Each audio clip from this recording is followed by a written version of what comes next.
Beleza, pessoal? Vamos começar a nossa aula de hoje com com a correção, né? Correção do exercício proposto na data de ontem, do dia 26/1/2021.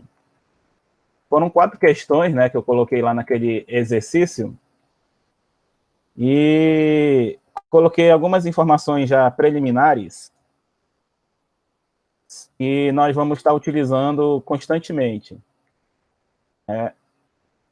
Por enquanto, essas informações que eu vou colocar aqui são as informações dos cabos, né? Capacidade de condução dos cabos, por exemplo, e são valores de referência ainda, né? Não são os valores propriamente ditos que a gente vai estar sempre utilizando, porque aqui a gente ainda não está falando de temperatura e nem agrupamento de circuitos, né? Mas já são valores que nos ajudam, nos orientam aí para dimensionamento de cabos. Esse daí, por exemplo, são os valores para os cabos de 1 milímetro, de 1,5, né, até 10 milímetros que eu coloquei aí. A pergunta que pode surgir aí, né, e todo mundo fala, né, o cabo 10 milímetros ele conduz 50 amperes, né, porque na minha lista, né, eu coloquei 10 milímetros como 57. O 10 milímetros conduz 50 amperes, tem uma informação muito importante que está sendo deixada de lado. Aonde, em que tipo de situação ele conduz 50 amperes? Aonde ele conduz 50 amperes é justamente nos circuitos trifásicos. Então, cabos de 10 milímetros alimentando circuitos trifásicos, eles são limitados a 50 amperes. Cabo 10 milímetros a 2 condutores, né, pode ser fase neutro ou fase-fase, a 5410 diz que os fabricantes têm que garantir que eles conduzam 57 amperes. Ok, pessoal? Então, esses valores que eu coloquei aí de cabos, pode ser um pouco estranho para o pessoal que já trabalha no campo, né, ver esses valores aí, mas esses valores são os valores normatizados, ok? Então, são valores que os fabricantes têm que garantir que eles vão suportar esses valores de corrente. É claro, né, que você, para garantir esses valores, né, tem que ser fabricante de marcas de qualidade, né, de construção de cabos.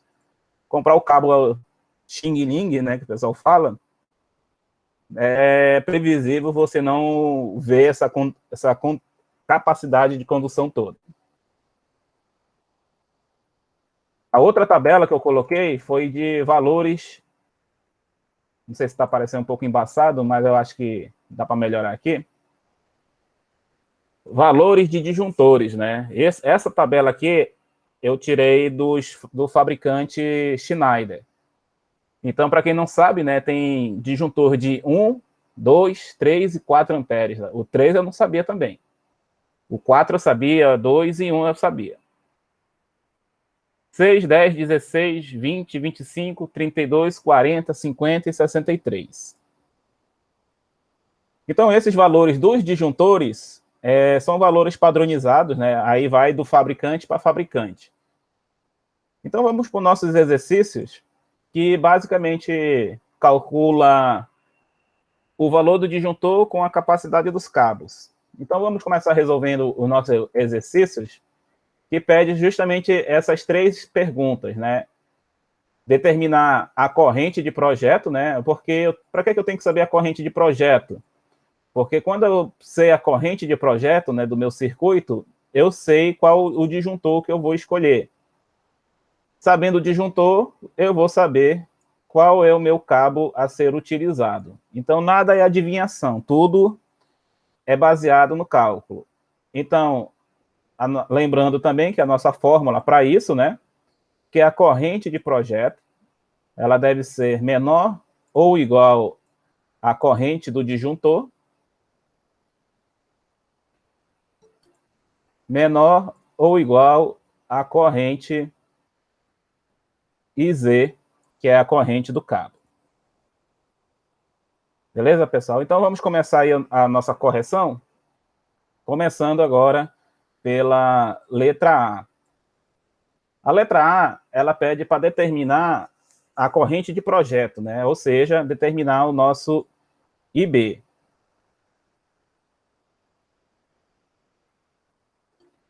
O nosso IB. Então, como que a gente vai calcular nosso IB?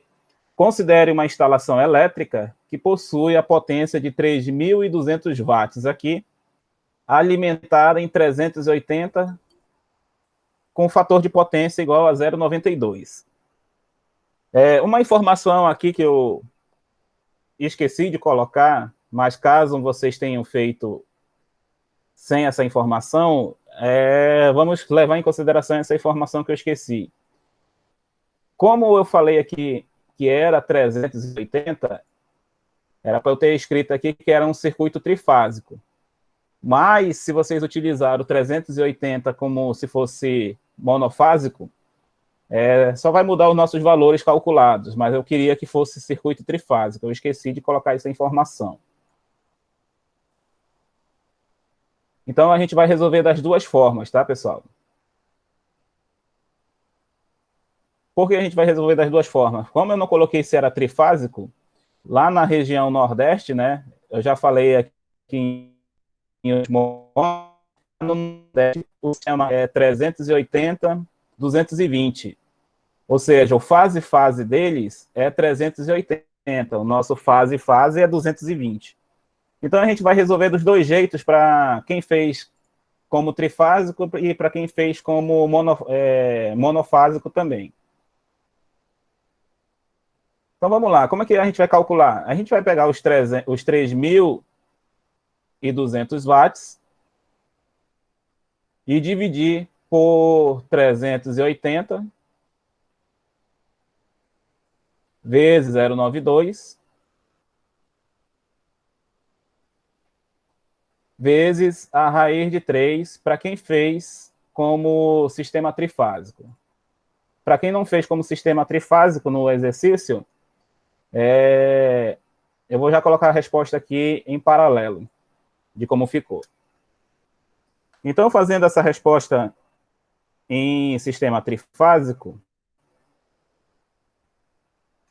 vai ficar um valor de corrente de 5,68. 68 não, 28.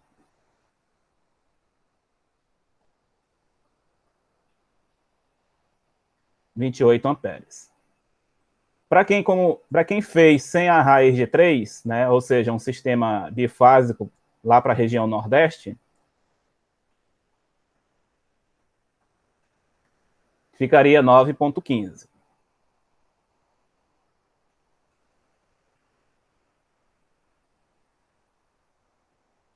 Antes de continuar, vocês estão conseguindo me ouvir sem falhas dessa vez? Ou está falhando a minha internet? Minha voz está falhando? Algum comentário aí? Aqui para mim tá tranquilo, professor. Tá até melhor do que ontem. Beleza, então.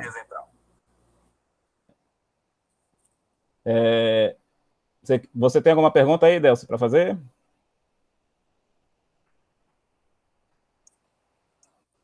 Professor? Pode falar, Érico.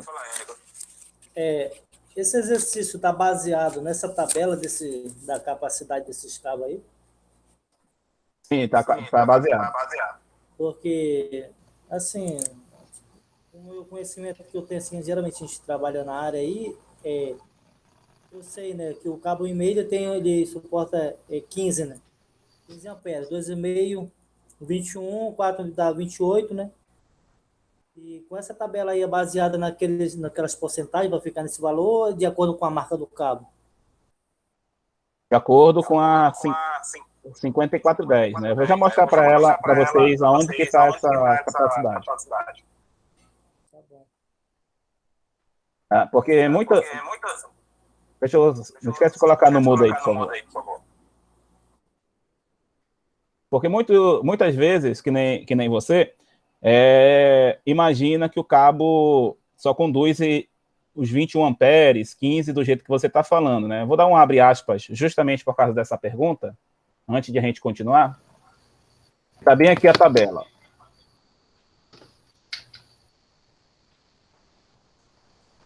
O que a tabela está mostrando aqui?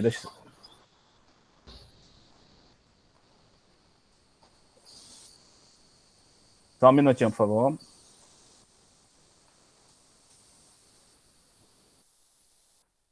Ok, pessoal. O que a tabela tá mostrando aqui? Justamente o que você acabou de falar.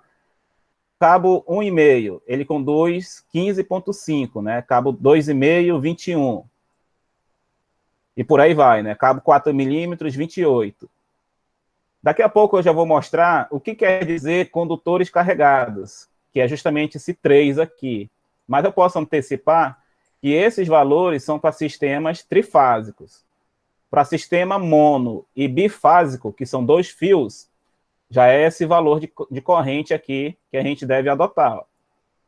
Foi daqui que eu tirei, e é da tabela 5410, é da norma 5410, na tabela 36. Tá? Daqui a pouco a gente vai fazer a revisão de disjuntores e já vou falar sobre essa tabela que a gente vai estar usando constantemente aqui. Ok, pessoal? Ok. Então tá ok. Então tá aqui, pessoal. Vamos dar sequência. Então, para sistema trifásico, né, 380, 5,28, a nossa corrente de projeto. Para quem calculou 380 como fase, né, no sistema do Nordeste, por exemplo, é 9,15. A letra B, ela pede que seja determinada qual o disjuntor para ser utilizado nessa situação aqui.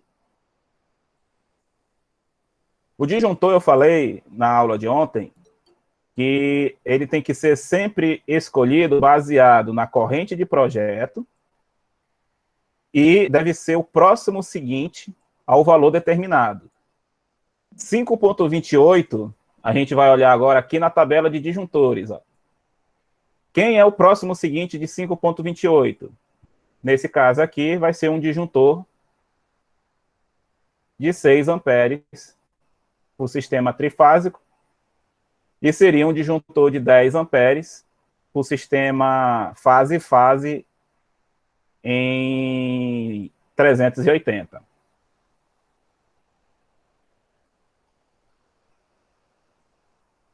Tranquilo essa parte, né? Porque como a gente já determinou IB, nós estamos determinando o disjuntor, que é o IDJ aqui.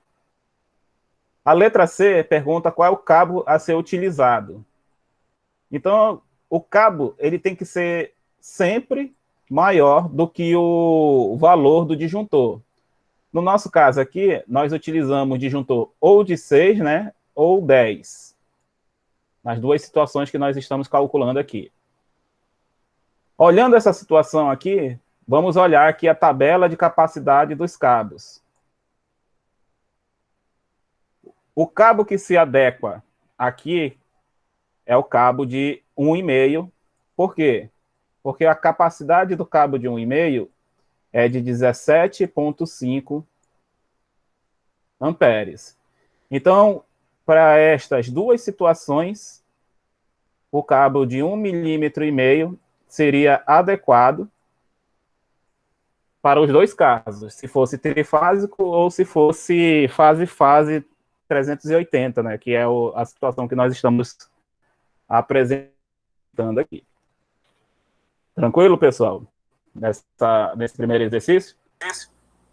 É tranquilo, mas só que de acordo com a norma, a gente não pode utilizar cabo de 1,5 para circuito energizado, né? Mas não se preocupe que essa parte aqui, a gente está falando ainda sobre como aplicar a forma.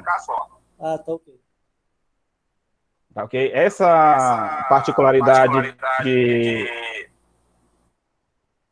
qual é o tipo de cabo a ser utilizado conforme a norma, a gente vai ver mais para frente.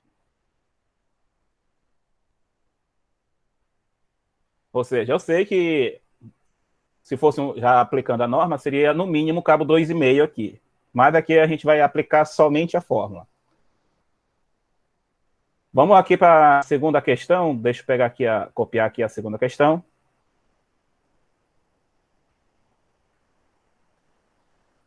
A segunda questão agora, ela trata de um circuito que foi instalado com cabo de 2,5 e foi posto um disjuntor de 16 amperes. Ou seja, é aquelas instalações em que a gente já está gravado, que diz assim, o cabo 2,5 é até 21 amperes, 24. Se eu sei que ele é 21, 24, eu vou colocar o disjuntor de 16 que está resolvido o problema, que eu não supero a capacidade dele. Só que a gente tem que ter cuidado com a corrente de projeto, né? Porque se eu, por exemplo, tenho um circuito que ele consome 8 amperes e eu coloco um disjuntor de 16, até esse disjuntor desarmar por algum eventual problema, eu já estou com o dobro de corrente no meu circuito, eu posso ter futuramente danos no equipamento que podem ocasionar danos no cabo também. Então, eu não posso pular os valores dos disjuntores para escolher aleatoriamente. Eu tenho que escolher conforme a corrente de projeto que a gente está determinando, que é o objetivo desse exercício. O exercício diz que tem um cabo 2,5 com disjuntor de 16 e o circuito é de 2.000 watts em 220, com fator de potência de 0,92. Então, a proposta aqui é verificar se o disjuntor e o cabo estão corretos para essa situação. Então, a primeira coisa que a gente tem que fazer, determinar corrente de projeto. Corrente de projeto IB é o mesmo cálculo anterior, 2.000 watts, dividido, fazer melhor esse traço, dividido por 220, vezes o fator de potência 0,92.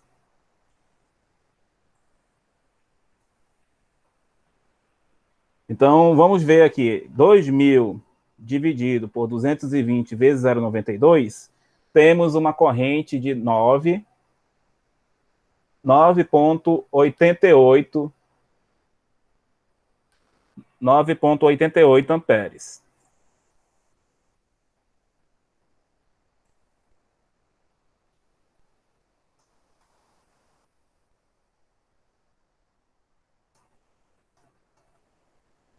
Ok, pessoal? Então, vamos lá. O que a gente tem que fazer agora? Determinar, baseado naquela fórmula que eu já apresentei, né? IB menor igual à corrente do disjuntor, menor igual à corrente do cabo.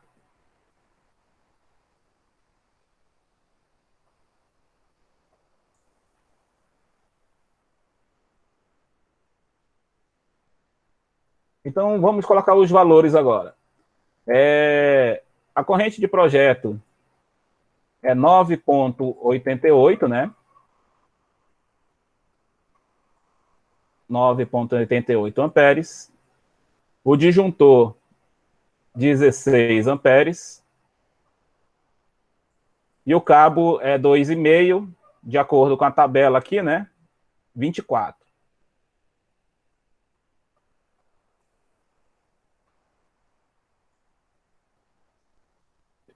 24 amperes. Se a gente olhar unicamente a fórmula, o que ela diz? Que o disjuntor tem que estar maior que o circuito, né, a corrente do circuito. Então, aqui estaria ok. E o cabo maior do que o disjuntor. Então, aqui estaria ok também. Se fosse só analisar isso, eu poderia dizer que o disjuntor estaria condizente com o cabo e eu poderia aplicar esse cabo normalmente o cabo e o disjuntor normalmente nesse circuito. Só que tem um detalhe, né? Qual é o detalhe que eu estou repetindo constantemente aqui, ó? Eu vou até escrever. O disjuntor deve ser sempre escolhido no valor maior ou no valor igual ou maior seguinte ao valor de IB.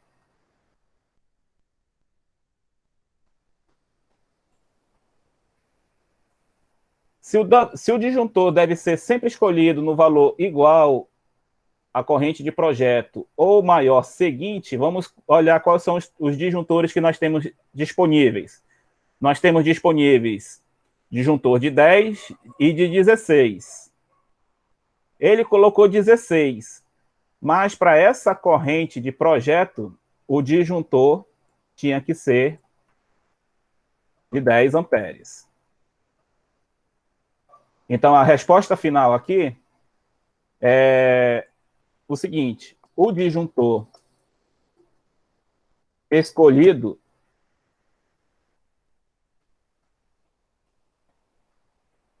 está incorretamente escolhido, pois pulou o valor do disjuntor de 10 amperes. Quanto ao cabo, não há impedimento de usar bitola superior, desde que seja maior que o disjuntor, que a corrente do disjuntor. Essa que seria a resposta.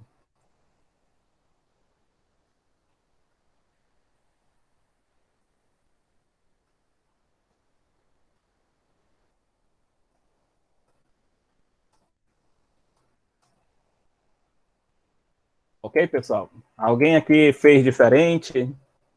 Ou concordou que o 16 estava correto? Ou esqueceu que tinha, ou conseguiram visualizar que tinha que ser o disjuntor de 10? Eu visualizei que era o de 10, praticamente com a afirmação dos cálculos, né? Seria o de 10, mas eu colocaria o de 16. Eu colocaria o de 10 sem medo. Tá certo. Até porque tem os 13%, né? Positivo. Entenderam aí a questão, pessoal? Todo disjuntor, né, vamos já fazer essa revisão, todo disjuntor, ele tem a corrente de atuação mínima, que é 1,13 a corrente do disjuntor. Então, se eu colocar o disjuntor de 10, ele só vai começar a disparar quando tiver com 11,3. Então, se você colocaria o disjuntor de 16 porque você acha que talvez ficaria desarmando, esse pensamento já pode ir por água abaixo, tá? Então, por isso que eu colocaria o disjuntor de 10 amperes sem medo de ficar desarmando. Mais ainda, porque o todo disjuntor também tem as curvas de atuação que também a gente vai fazer da revisão de hoje. Então, meu colega, não tenha medo de colocar o disjuntor conforme o valor do projeto. Vou ver aqui. Alguém vai fazer alguma pergunta? Pode fazer. Sou eu aqui, professor. Professor, é o seguinte, só um esclarecimento. Aí o senhor disse que o cabo não tem problema usar ele um pouco acima, né, da quantidade que ele pede aí. Que aí, no caso, digamos que aí seja o aparelho que vai consumir esses 2.000 watts, seja tem que usar o disjuntor de 10 amperes, certo? Uhum. Aí vamos dizer que a gente precise colocar um pouco mais distante, né, do quadro, vamos dizer assim, que a gente precise aumentar a bitola do cabo para compensar a distância. Aí eu preciso mudar para um cabo de 4 milímetros. Aí o disjuntor continuaria sendo o de 10 amperes? É tipo assim essa dúvida, não sei se o senhor entendeu. Entendi, sim. Já ouvi essa pergunta também na outra turma de projetos que eu ministrei. Sim, vejam que o disjuntor ele está sempre vinculado à corrente de projeto. Então, você escolheu o disjuntor baseado na corrente de projeto, acabou o cálculo com o disjuntor. Mas, na aula de ontem eu falei que enquanto a gente está utilizando só essa fórmula, né, nós só estamos escolhendo o cabo conforme a fórmula, mas ainda vamos falar sobre agrupamento, sobre temperatura, distância e queda de tensão, que são outros fatores que influenciam na escolha do cabo. Então, a sua pergunta é uma pergunta bem interessante, sim. Por mais que eu aumente a seção do cabo, porque a distância, vamos dizer, daqui a 50 metros, né, uma bomba de poço, né, uma dessas bombas submersas, por exemplo, o poço deve estar lá uns 30, 40, 50 metros, depende lá da região onde a bomba está instalada. É uma distância bem significativa. Então, você tem que compensar pela distância aumentando a seção do cabo. Mas não é porque a seção do cabo aumentou que você vai modificar o disjuntor. O disjuntor continua vinculado à corrente do projeto.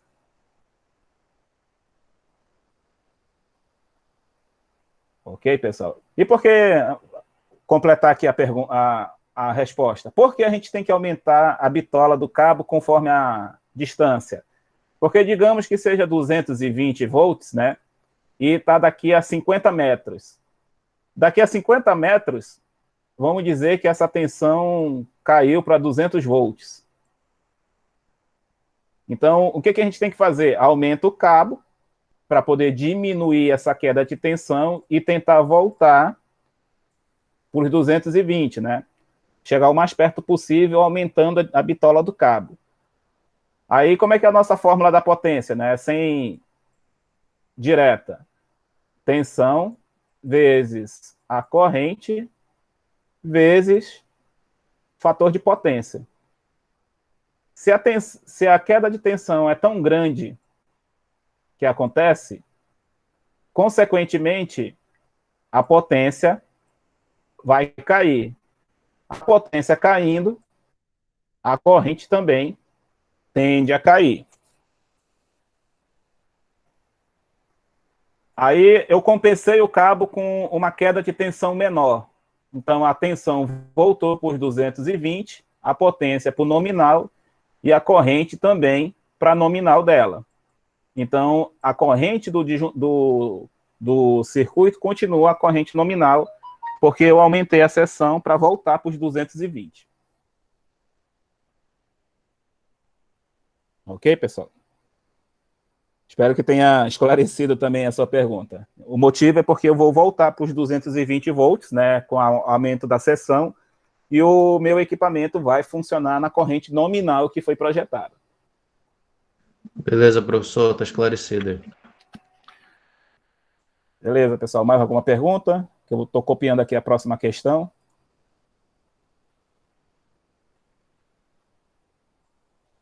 Vamos colocar aí a terceira questão, que trata do vilão das casas, né? Pelo menos na nossa região nem tanto, né? Porque na nossa região já é bem quente para ter chuveiro elétrico, mas mesmo assim ainda tem casa que tem chuveiro elétrico aqui na nossa região, né? Então vamos lá para essa questão. Um circuito de chuveiro elétrico foi projetado para ser usado em 127 com uma potência de 4.500 watts. Determine o disjuntor e o cabo. Então, vamos lá para os cálculos, né? Corrente do projeto vai ser a potência, 4.500, dividido pela tensão, vezes o fator de potência. Mas eu não falei qual é o fator de potência, mas eu comentei na aula que circuitos resistivos, que nem chuveiro elétrico, o fator de potência sempre vai ser igual a 1. Por quê? Porque toda a potência fornecida pela concessionária é convertida na forma de aquecimento da água através das resistências do chuveiro elétrico. Então, mesmo que eu não tenha falado qual é o fator de potência nesse exercício, mas ele já está subentendido pelo fato de ser um chuveiro elétrico, que o fator de potência vai ser igual a 1. Então, fazendo 4.500 dividido por 127, nós temos uma corrente de 35 43, na verdade, amperes. Ele pergunta qual é o disjuntor para essa aplicação. Vou copiar aqui aquela tabela de novo, para não ficar levando e trazendo.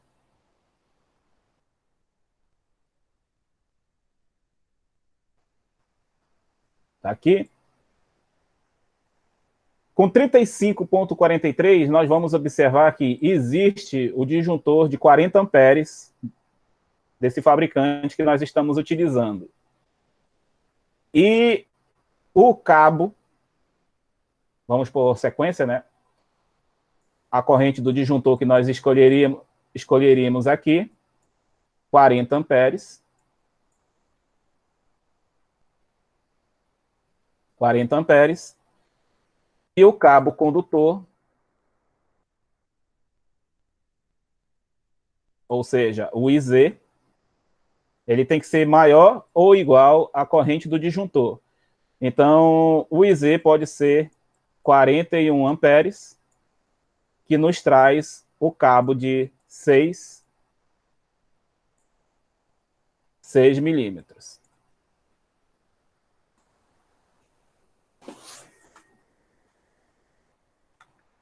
Ok, pessoal? Então, a corrente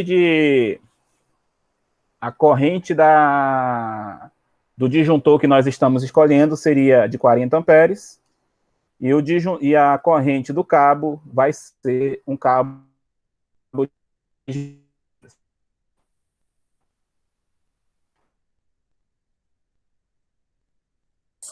Travou o áudio e ficou mudo.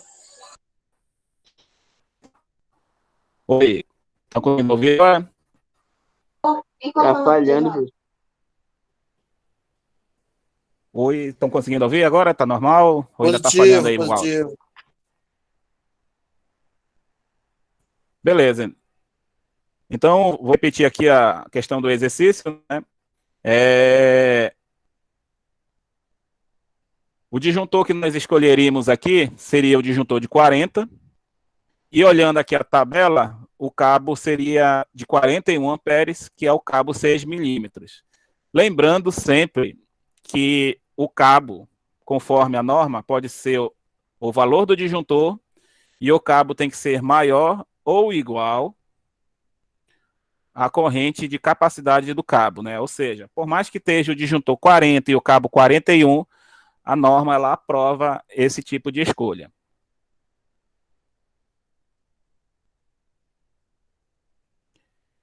E daqui a pouco eu vou mostrar por que pode ser esse cabo, porque todo disjuntor ele tem essa corrente de atuação, né? Correto? Que eu acabei de falar. Só que o cabo, todo cabo ele vem escrito assim, né? Que ele suporta 70 graus Celsius, né? Ou tem cabo que, dependendo do tipo, né? Suporta até 90 graus Celsius. Isso quer dizer que ele suporta uma sobrecarga também. Então, se o disjuntor ele tem um limite de sobrecarga, o cabo ele tem o seu limite de sobrecarga também, que é o I2, que a gente vai apresentar daqui a pouco. Professor? Pode perguntar. Levando em consideração que eu, pelo menos, né? Geralmente, quando eu vou procurar um chuveiro elétrico para cliente, para consumo próprio, geralmente, boa parte, talvez atualmente, estejam hoje em 5.500 watts, né, de potência. Levando em consideração isso, eu poderia já me antecipar e pôr um cabo de 10 milímetros, né? Pensando tanto nesse menor quanto no maior, caso eu encontre em 127 volts um com uma potência maior. Positivo. É por isso que eu propus na quarta questão um aumento de potência, né? Vou colocar aqui mais embaixo, já pensando justamente nessa possibilidade de aumentar a potência do chuveiro, né? Eu coloquei 6.000 aqui, mas eu não lembro se existe de 6.000, tá? Foi só um exercício hipotético aqui. Mas se aplica no exemplo que você está perguntando. Digamos que o meu cliente vai querer, daqui a um tempo, aumentar a potência do chuveiro. Como a gente sabe que se eu aumentar a tensão que eu estou utilizando, eu consigo diminuir a corrente, é a proposta desse exercício. Suponha agora que o consumidor do chuveiro da questão 3, né? Então vamos pegar as informações da questão 3. Escolhemos um disjuntor de 40 e um cabo de 6 milímetros, né? Então vamos só copiar aqui, ó. Da questão 3, escolhemos um disjuntor de 40 e escolhemos um cabo de 6 milímetros. Porque o 6 milímetros conduz até 41 amperes. Então, decidiu instalar esse chuveiro de 6.000 watts, só que ele ouviu dos colegas dele, né, ou então o eletricista que vai instalar para ele pediu que fosse modificado para 220, né, o chuveiro, né? Então o cara vai lá fazer a modificação da ligação dos cabos, né, vai tirar o neutro e vai virar a fase, né, vai fazer essa modificação. E aí vem a seguinte pergunta: além do disjuntor utilizado de 40 amperes, será realizado mais alguma modificação? Será que os cabos condutores que já estão sendo utilizados vão ser precisar modificar, ou o cabo já existente vai atender a nossa alteração que vai ser realizada? Ou seja, eu vou pegar o cabo, vou transformar em 220 e vamos ver se o disjuntor atende ou não.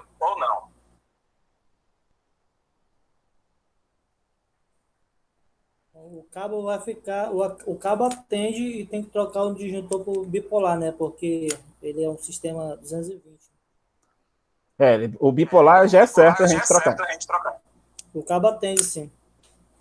Porque ele vai ter uma corrente de projeto de 27,27. Então vamos ver aqui. Então, como o nosso colega já falou, né?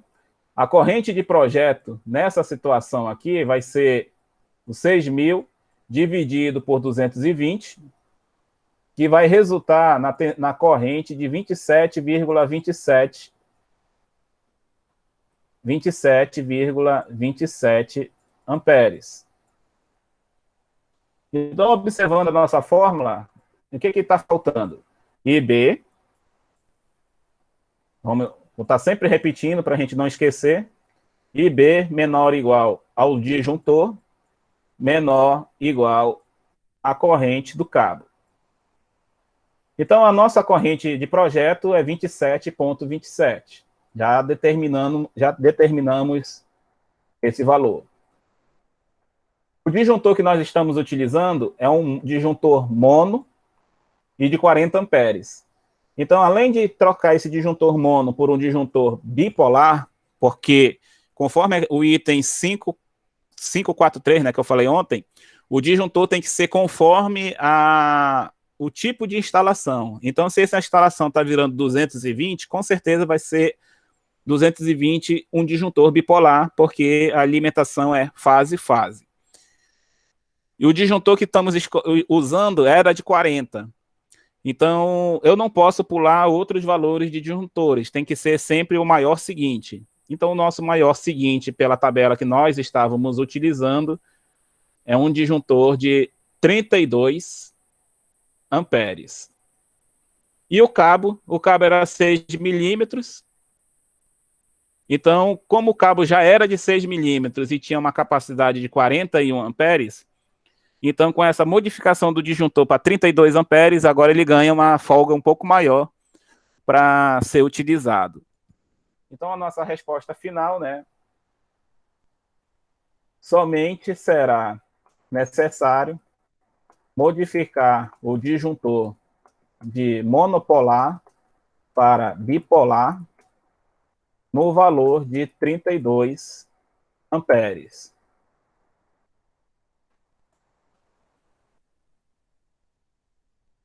Não sendo necessário, desta forma, modificar o cabo já instalado. Ou seja, Se a modificação foi de 127 para 220, provavelmente a maioria dessas modificações não vai ser necessário mudar o cabo. Muito provavelmente. Mas se a modificação for de 220 para 127, aí sim a gente pode já começar a pensar na possibilidade de modificar o cabo, porque se a gente vai estar com uma demanda de corrente maior, provavelmente a corrente do cabo vai ser insuficiente e vai ter que ser feita uma substituição do cabo se a modificação for 220 e 127. Se a modificação for de 127 para 220, já é mais tranquila essa modificação.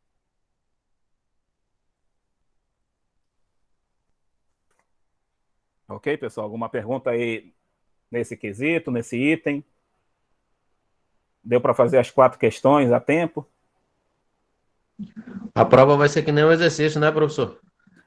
Positivo, ainda está fácil ainda, meu colega. Só estamos com uma Glórias. fórmula ainda.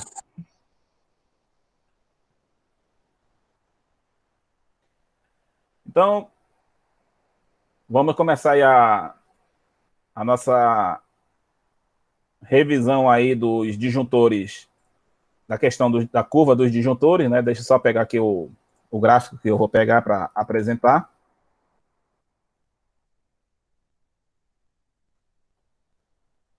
Lembrando que isso aqui é só uma revisão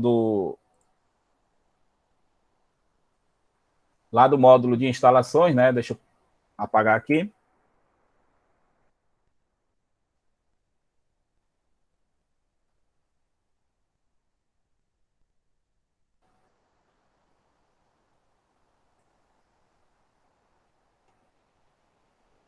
Espero que esteja dando para todo mundo ver se está reduzido o tamanho aí do gráfico. Sim, sim, dá para ver, professor, bacana.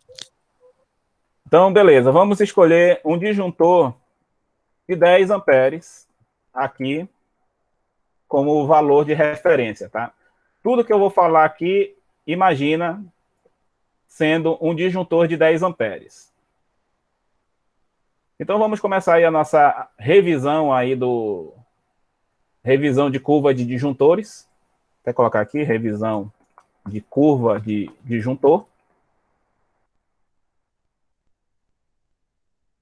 Onde nós vamos falar aí rapidamente das curvas B, C e D, principalmente, que são as curvas principais que nós vamos estar utilizando.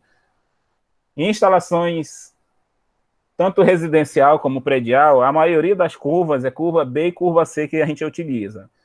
Muito dificilmente a gente utiliza o disjuntor D.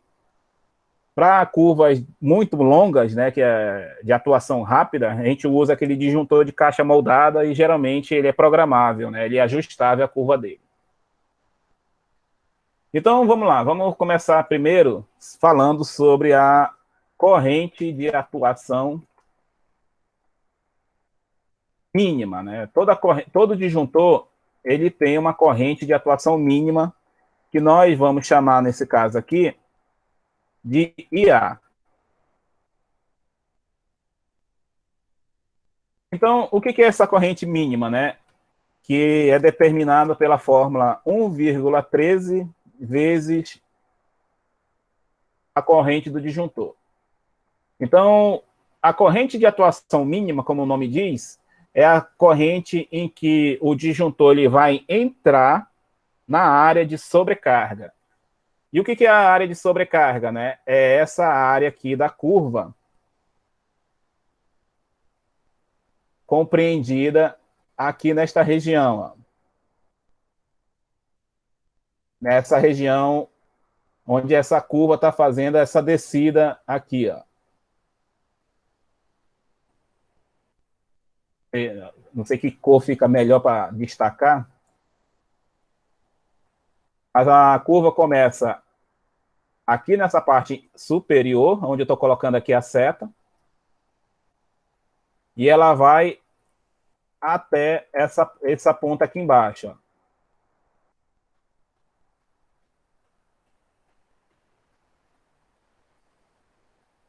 Então, essa curva mais inferior é a curva de atuação mínima, né? Sigam essa curva verde da parte de baixo.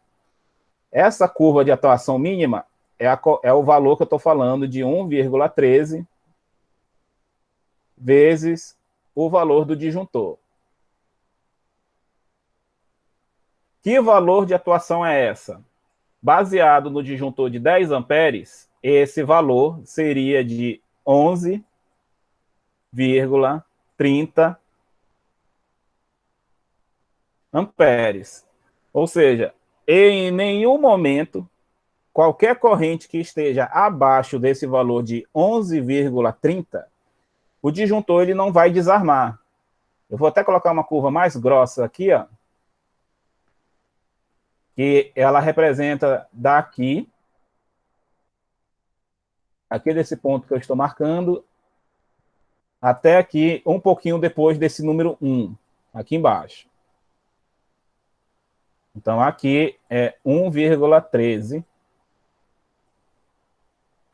da corrente nominal do disjuntor. E aqui é a região de sobrecarga. Como é um disjuntor curva B, como se trata de um disjuntor curva B, a sobrecarga admitida desse disjuntor é 3 vezes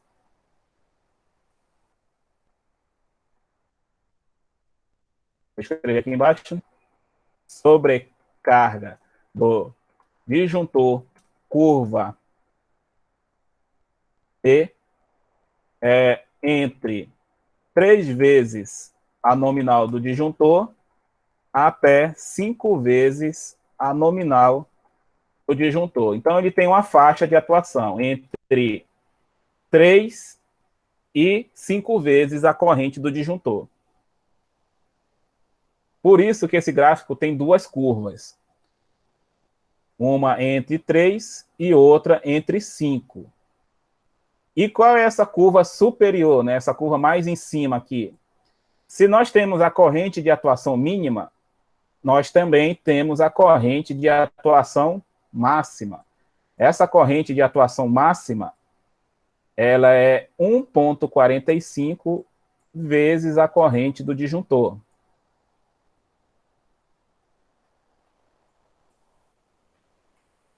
Que nesse caso aí vai ser de 14,50 amperes. E o que vem ser essa corrente de atuação máxima? Essa corrente de atuação máxima, ela diz o seguinte, que entre 11,3 a 14,5, o meu disjuntor ele vai desarmar dentro dessa faixa de operação. E agora, em quanto tempo ele vai desarmar?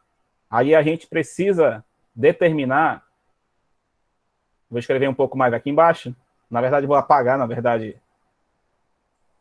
essa parte aqui de cima da revisão, né? Vou só colocar mais para cima essas frases.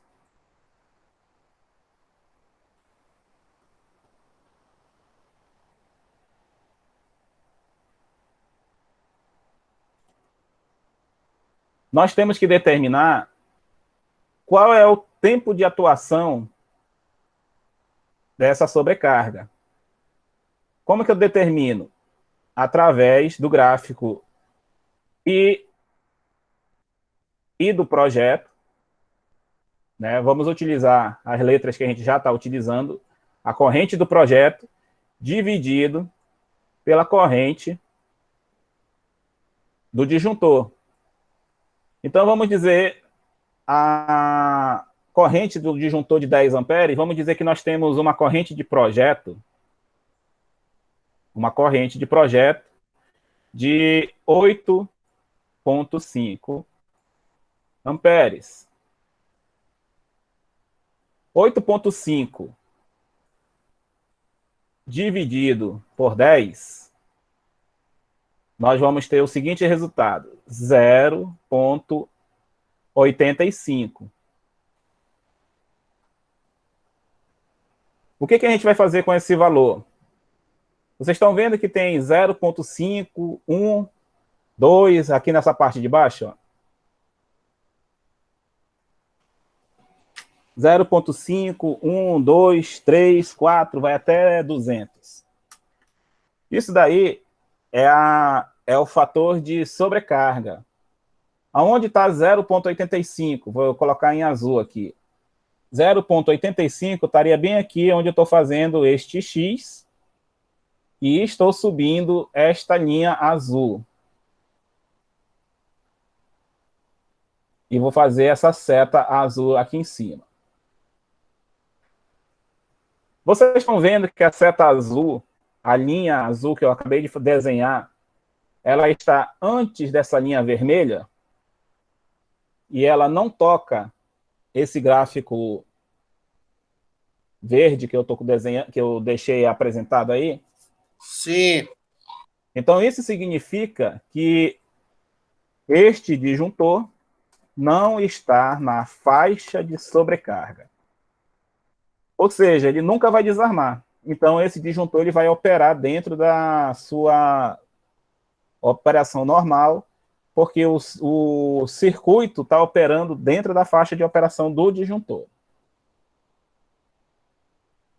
Agora, vamos falar sobre a sobrecarga propriamente dita. Vou colocar aqui novamente o gráfico, né?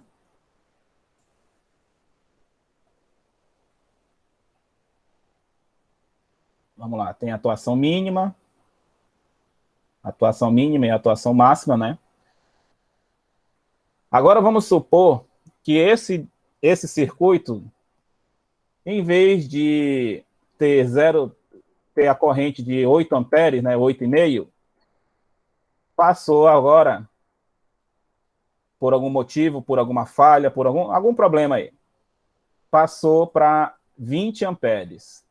Está acontecendo algum problema nesse circuito que ele passou para 20 amperes. Então, a corrente de projeto agora está com 20 e o disjuntor é o mesmo, é 10 amperes. Então, o fator de sobrecarga agora é de 2 vezes, né? Ou seja, se o disjuntor é 10 e eu estou com uma corrente de 20, eu estou com o dobro da corrente. O que eu faço? Vou aqui nesse número 2, vou subir uma linha até tocar o gráfico verde, aqui.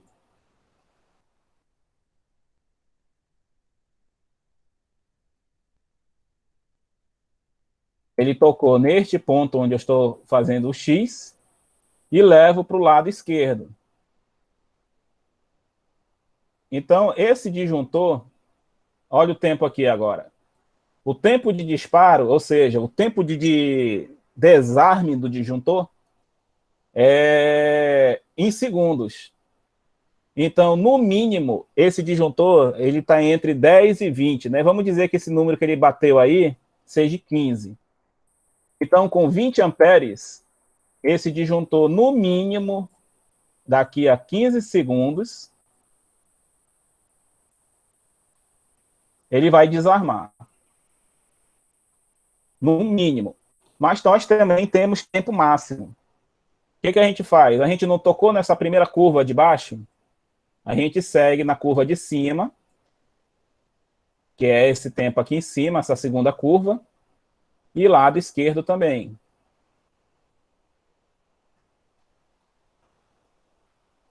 Está entre 200 e 500. Na posição que está aí, vamos botar aí 250, né? Que ele está bem próximo do 200 ainda.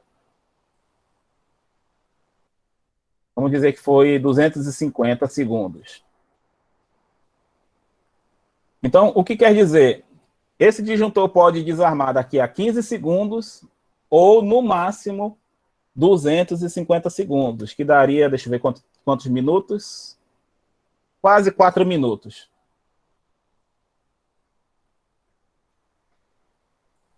Quase 4 minutos. É aquelas situações que o cara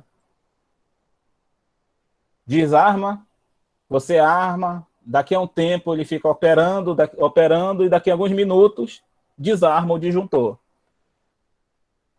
Ou então a pessoa armou, e pouco tempo depois ele desarmou de novo, né? Por que ele acontece esse efeito?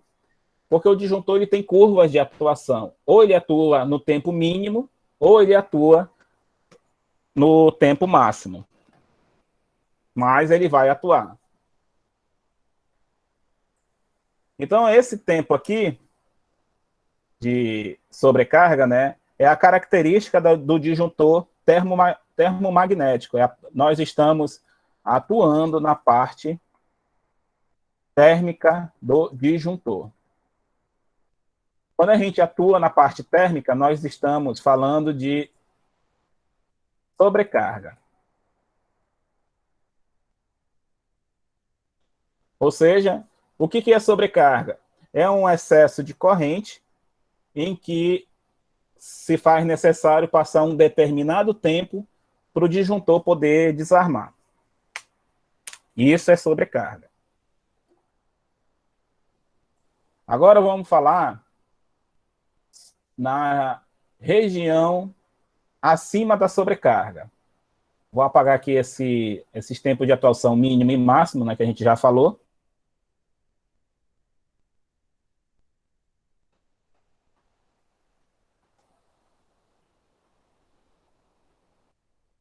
Vou pegar o gráfico novamente, vou limpar aqui o gráfico.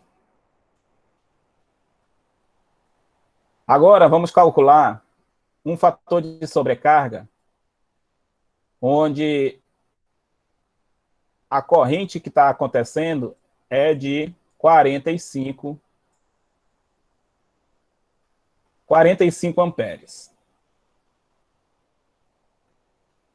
O que a gente tem que fazer? A gente tem que calcular o fator de sobrecarga, que é nada mais do que IB dividido pela corrente do disjuntor, novamente. Então, IB vai ser 45 dividido por 10, onde a gente vai ter um resultado de 4,5 amperes. Amperes não, 4,5 vezes a corrente nominal do disjuntor, né? Ou seja, eu estou com 4 vezes e meia a corrente nominal. Onde a gente vai fazer agora? Vamos pegar o gráfico. 4,5 está entre 4 e 5, bem aqui embaixo. Então, ele já tocou no gráfico verde, bem aqui embaixo, e vamos para o lado esquerdo. Nesse lado esquerdo, a gente vai ver que o tempo de atuação foi de 0,01 segundo.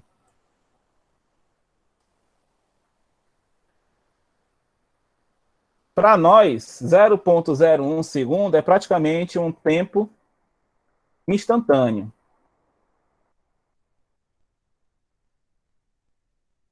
O que isso quer dizer? Se ele está atuando instantaneamente, né, ou seja, ligou o disjuntor e desarmou imediatamente, estamos na região, né, vou até colocar aqui, quando o disjuntor desarma imediatamente, estamos atuando na região de curto,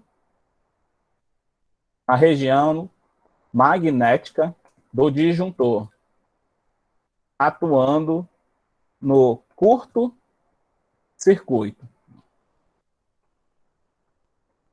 Pode perguntar aí, Kim. Professor, essa questão das curvas, ela também se aplica ao disjuntor motor? Se aplica, só que aí no disjuntor motor, como você ajusta, vou até tentar fazer um desenho aqui rapidinho. Você pode ver que todo disjuntor motor, ele tem aquela setinha, né? Vou fazer um desenho melhor.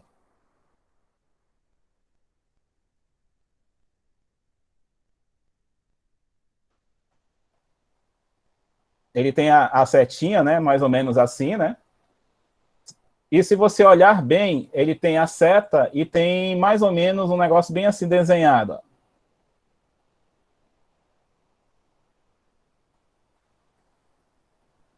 Estou colocando a seta do lado de fora, mas é só para você prestar atenção que existe no disjuntor motor esse traço, junto com a seta.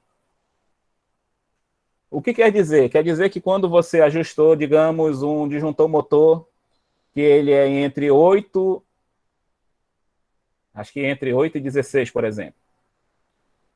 E vamos dizer que você ajustou no 12. Aí você ajusta no 12 e vê que essa região, esse tracinho aqui, vamos dizer que ele alinhou lá no 14. O que quer dizer isso daí? Você ajustou no 12, mas lembra da corrente mínima de atuação? Ele vai começar na corrente de 14 amperes, ou na linha onde esse traço aí do disjuntor motor está apontando. Okay? Então, aqueles traços indicam a curva de atuação dele, né? Isso. A seta que a gente... Vamos dizer que é o 12, né? Aquela seta é o ponto de atuação. Eu quero que a partir de 12 amperes ele vá disparar. E aquelas outras setas que tem na roda de ajuste aponta para curva de atuação mínima. Ok? Então, quer dizer que você ajusta tanto o valor da corrente do disjuntor, né? É um disjuntor motor, mas esse 12 seria o IDJ, né? Você está ajustando para 12, e lembra da corrente de atuação. A corrente de atuação mínima está justamente aonde esse traço no ajuste está apontando. Ok? Depois eu vou pesquisar na internet, eu vou desenhar esses traços aqui para os colegas também que, se tiver alguém aqui que não viu um disjuntor motor ainda, entender o que eu estou falando aqui. Como eu sei que você trabalha na área, não sei se você já viu que tem essa tipo uma perninha desenhada na seleção de corrente em disjuntor motor. Positivo, positivo. Beleza, pessoal? Então, deixa eu apagar aqui embaixo, né, para a gente retornar para essa explicação, para a explicação que a gente estava. Então, quando o disjuntor ele está atuando instantaneamente, nós estamos na parte magnética, ou seja, a corrente de atuação está tão rápida, tão elevada, que eu não preciso esperar o meu disjuntor aquecer os dois metais que tem dentro dele, né, para fazer a função de sobrecarga. Ele só vai atuar na região magnética, ou seja, o disjuntor imediatamente ele já manda desarmar o circuito, porque a corrente que está sendo percorrida é uma corrente de valor muito elevado. Ou seja, valor de corrente elevado, curto-circuito, estou na região magnética e o tempo de desarme é instantâneo.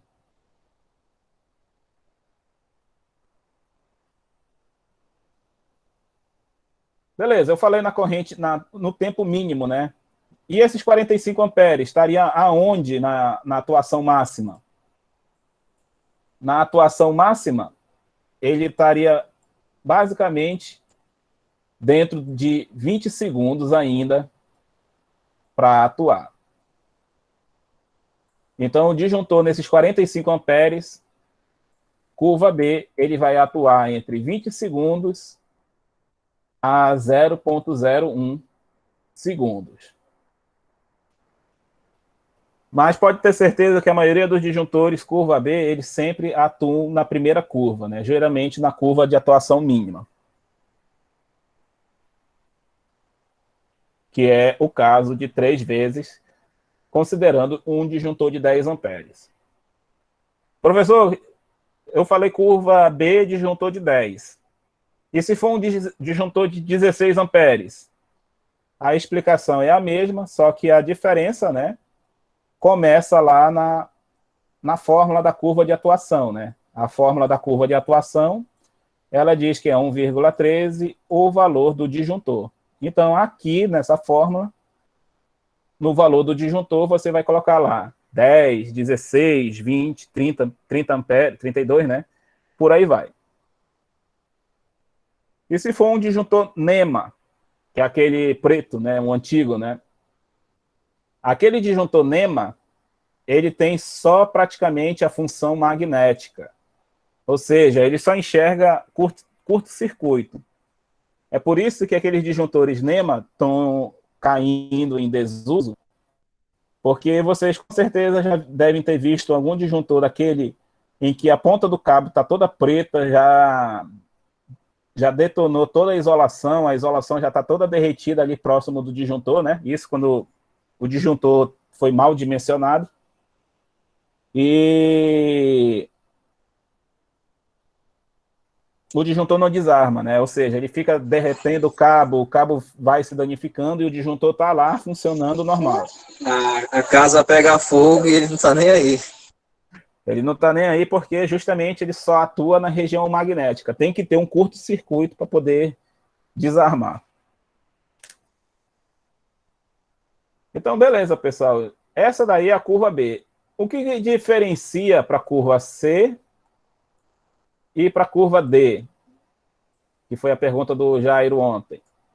O que diferencia, vou escrever aqui, é que como eu falei que o disjuntor curva B atua, vou colocar mais aqui aberto, atua entre 3 vezes a corrente do disjuntor até 5 vezes a corrente do disjuntor. Se for um disjuntor curva C, atua entre 5 vezes o do disjuntor até, se não me engano, se não me falha a memória, até 8 vezes. Não é 8 vezes, até 10 vezes. E o disjuntor curva E atua entre 10 até 20 vezes a corrente do disjuntor. E o que isso quer dizer? Quer dizer que conforme o circuito que eu estou utilizando, eu vou escolher o disjuntor apropriado conforme a curva do disjuntor que eu quero. É por isso que circuitos que nós chamamos resistivos utilizam curva D. Circuitos indutivos utilizam curva C, que nesse caso são pequenos motores e aparelhos eletrônicos em geral. E circuitos puramente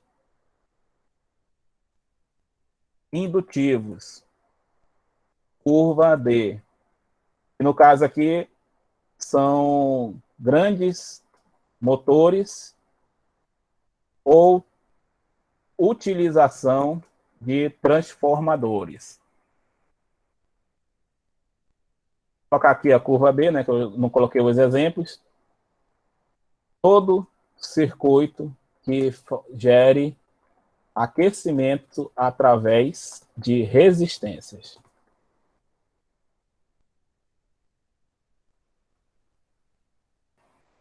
Tá? Lá no módulo de instalações prediais, eu fiz uma tabela também, dessa mesma forma como eu estou apresentando, só que aí eu coloquei mais detalhes, né? Mas espero que vocês tenham notado que lá eu coloquei mais exemplos, mas aqui está de uma forma resumida o que eu escrevi lá naquela época. Então, circuitos resistivos utilizam curva B, indutivos, curva C, e puramente indutivos, né, que são os grandes motores ou utilização de transformadores, curva D. Isso daí é uma orientação, mas posso utilizar, por exemplo, um disjuntor curva B com um ar-condicionado residencial? que vocês acham aí na opinião de vocês? Repete aí que eu não prestei atenção nessa parte. Eu estou orientando, né?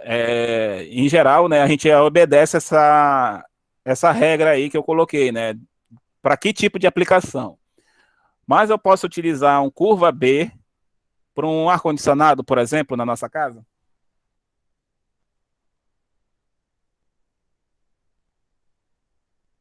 Seria possível eu Bom, fazer como isso? ele tem o motor, ele tem o compressor, eu não usaria. Beleza. O disjuntor curva B, você está correto.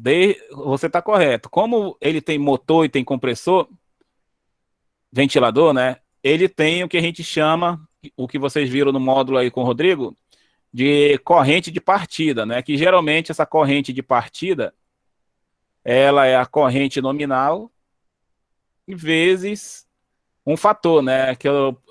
Esse fator pode ser 3 vezes a corrente nominal, 4 vezes, 5 vezes, né? Aquele motor lá do laboratório, né? Eu falei que ele é 11 vezes, né? A corrente nominal, né? Essa corrente de partida. Mas a resposta pode ser sim e pode ser não. Por que pode ser sim? Se a corrente de partida ela for menor que a corrente que o disjuntor entende como curto-circuito, ou seja, se a corrente de partida nesse disjuntor de 10 amperes, nós estamos utilizando o disjuntor curva B. Qual seria a corrente que ele entenderia como curto-circuito? Curva B seria 30 amperes.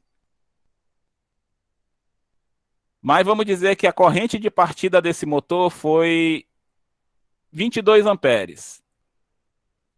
Como ele está abaixo dos 30 amperes que ele entende como curto-circuito, um disjuntor curva B, pode sim ser escolhido para colocar em ar-condicionado. Qual é a regra? Se você souber qual é a corrente de partida do compressor, você pode sim escolher um disjuntor de curva menor para estar atuando nesse ar-condicionado. Não sei qual é a corrente de partida, não tem como descobrir. Aí a gente aplica a regra geral que eu coloquei aqui, que são os disjuntores curva C. Normalmente nós sempre vamos estar utilizando curva C para disjuntores.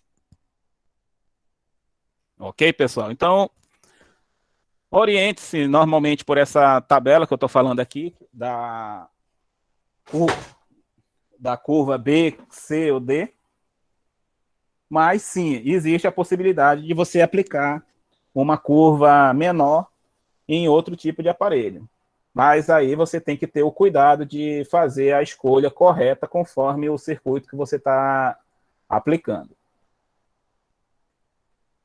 Beleza, pessoal?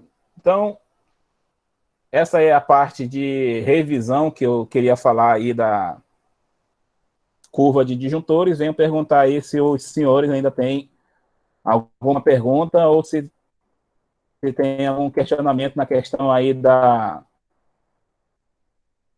revisão da curva dos disjuntores. Professor, isso daí cai em concurso público e prova para vaga de emprego, cai?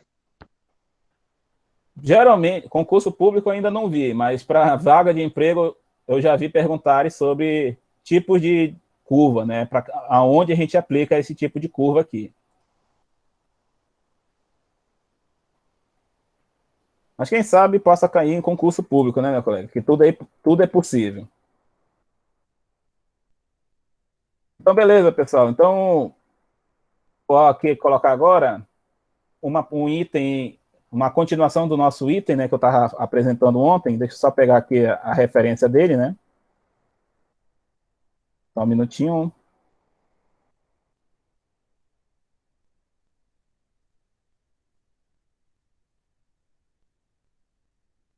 Ontem eu falei sobre a questão do...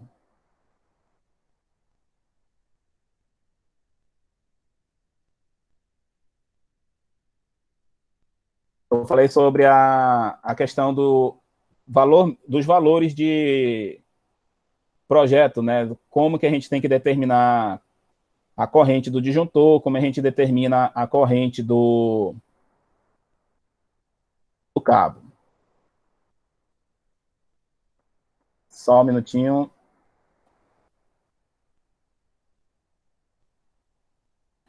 Agora a gente vai falar sobre uma coordenação que a gente utiliza entre cabos e disjuntores, que é uma regra que a gente aplica um pouco indiretamente, mas que é bom vocês saberem o que quer dizer, que é a coordenação entre condutores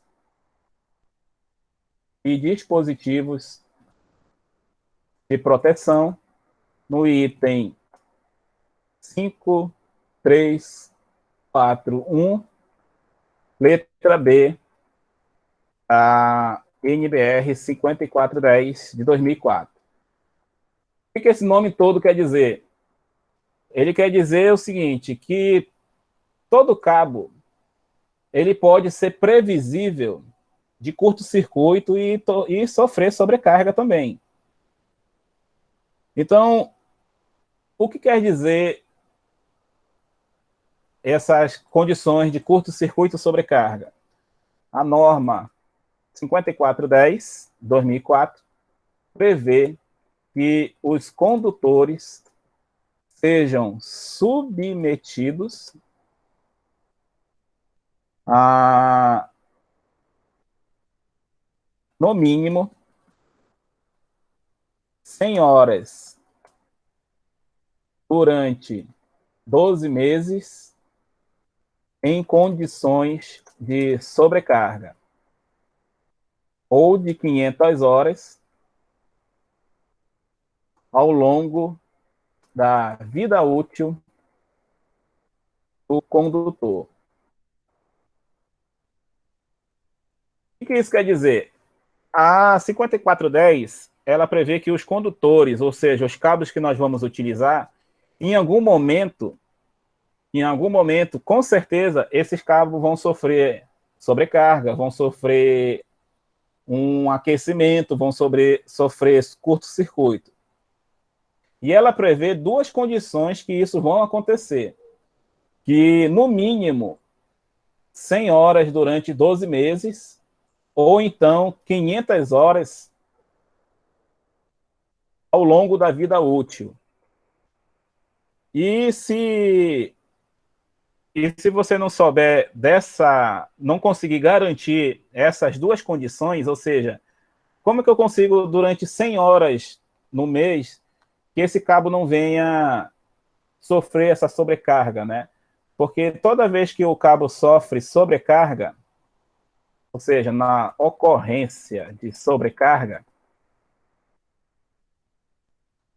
há um aquecimento do cabo condutor. É aqui que entra aquela situação dos condutores com temperatura máxima de 70. Ver se eu consigo colocar aqui.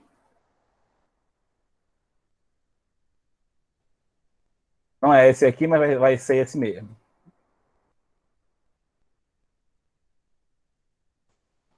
Acabou apagando.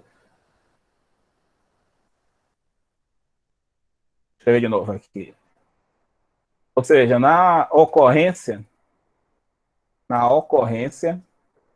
de sobrecarga, o condutor não pode ultrapassar a temperatura máxima para o qual foi projetado. Ou seja, temos condutores de 70 graus Celsius e temos condutores de 90 graus Celsius. não sei se vocês já viram, existe, né, na caixa do fabricante que aquele determinado cabo aguenta 70 graus Celsius, ou seja, o isolante dele pode ser aquecido até 70 graus Celsius.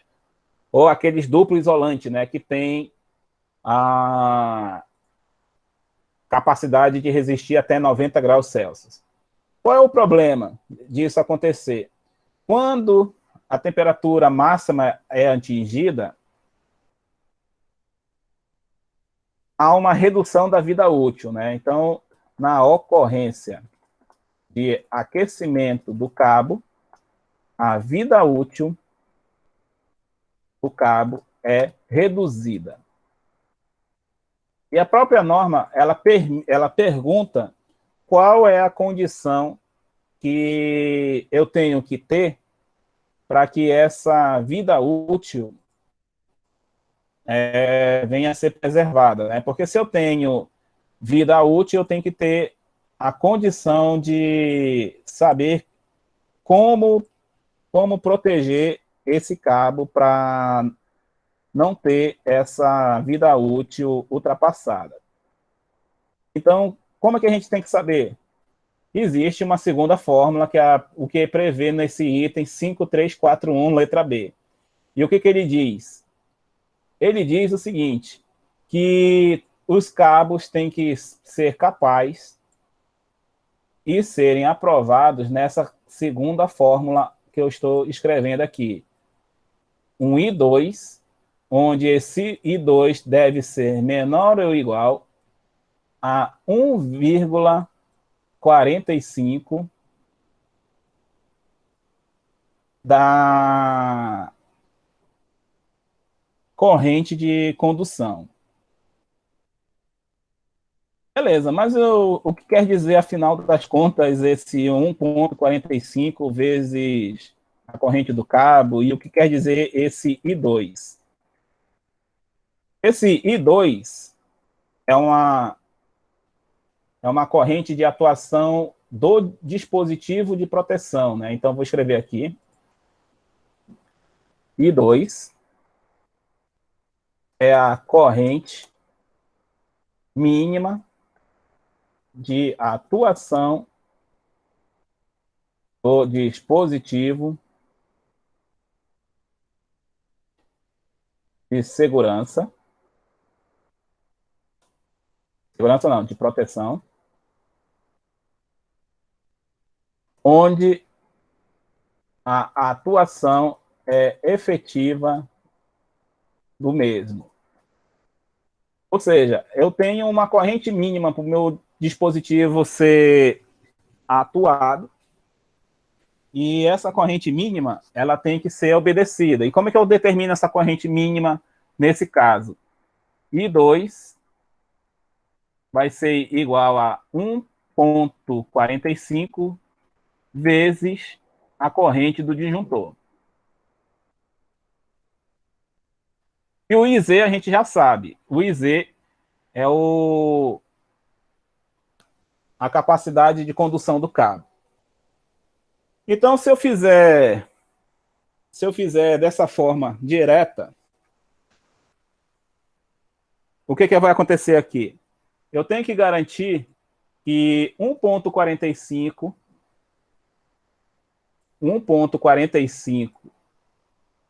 vezes a corrente do disjuntor, ela tem que ser menor ou igual a 1,45 da corrente efetiva do cabo. Aqui vocês podem perguntar, 1,45 com 1,45 pode cortar de um lado e do outro, e a gente volta para a fórmula original que a gente está sempre utilizando, né? Corrente do disjuntor menor ou igual a corrente IZ. Então, quer dizer que a norma ela está sendo redundante em dizer que o disjuntor tem que ser menor ou igual à corrente do cabo? Em partes, até onde a gente está vendo, né? Porque a gente ainda não está falando sobre fator de agrupamento, os fatores que eu já falei que a gente ainda vai ver. Como a gente não está levando em consideração nenhum desses fatores, aqui está parecendo ser redundante. Porém, quando nós começarmos a aplicar esses fatores, aquela corrente IZ aqui, ó, ela vai começar a apresentar um valor diferente daqueles, por exemplo, vamos lá para o nosso cabo 10 milímetros. O nosso cabo 10 milímetros, que a gente utiliza 50 amperes.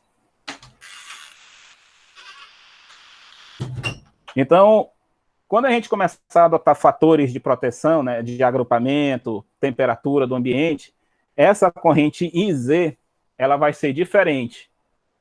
Então, a partir do momento que ela vai ser diferente, então essa regra, ela começa a ser aplicável, né? Ela começa a ser válida. Então, vamos dizer o seguinte, vamos fazer um exemplo aqui. Para um disjuntor de 40 amperes, estamos utilizando um cabo 10 milímetros, um disjuntor de 40 amperes, só que devido ao aquecimento, ele conduz apenas 45. Então, a gente tem a seguinte conta, né? 1,45 vezes 40 menor ou igual a 1,45 vezes o próprio 45. Aqui ainda se permanece essa igualdade, né? 40 menor ou igual que os próprios 45 do condutor, e aqui estaria aprovado. Porém, como é que a gente vai começar a determinar esses fatores? Com os tipos de disjuntores, com os tipos de cabos e os agrupamentos que a gente vai ver futuramente.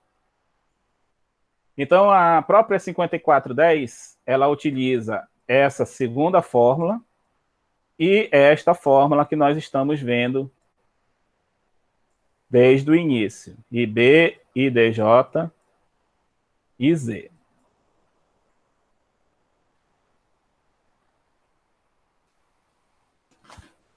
Ok, pessoal? Então, essa daí são os critérios que nós devemos utilizar para estar aprovando cabos. E posso garantir, por experiência, né, que o seguinte, se vocês conseguirem sempre obedecer esta fórmula da direita, a fórmula da esquerda vai praticamente automático ser atendida.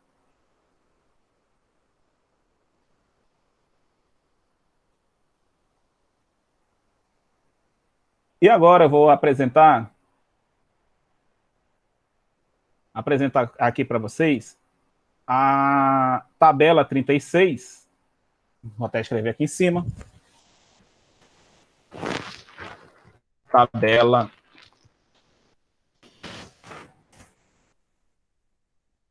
a tabela 36 da 5410, que ela fala sobre capacidade de condução dos cabos de PVC. É dessa tabela que eu estou tirando esses valores de corrente. Mas antes de a gente falar dessa tabela, eu preciso falar o que quer dizer condutor carregado.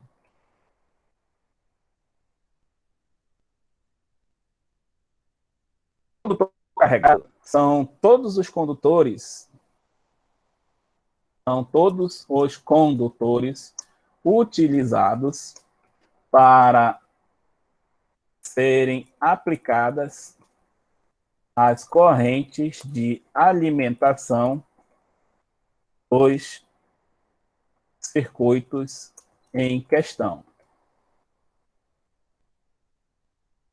Então, nós temos circuitos que são alimentados por fase neutro, fase neutro, circuitos fase, fase e fase, e o circuito fase, fase, fase, neutro.